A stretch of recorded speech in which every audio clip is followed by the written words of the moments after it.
ఉత్తర వాయువు ఏతెంచుము, దక్షిణ వాయువు వేంచేయుము. నా ఉద్యానవనము మీద విసరుడి, దాని పరిమళములు వ్యాపింపచేయుడి. పరమగీతములు 4:16. ఈ ప్రార్థనలోని అర్థాన్ని ఒక క్షణం ఆలోచించండి.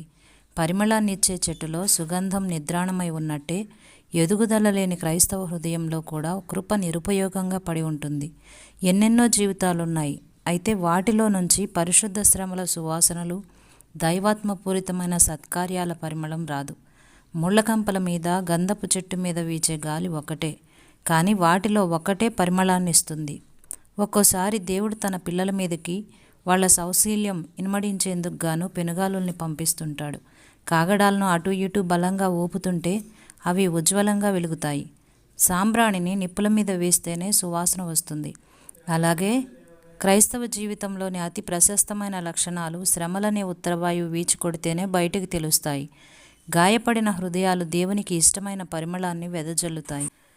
ఓ అందాల భరిణె ఉంది, నా ప్రేమంతా దానిలో పెట్టి మూత బిగించాను. నా మదిలో భద్రంగా ఉంచాను. మూతైనా ఎప్పుడూ తీయలేదు.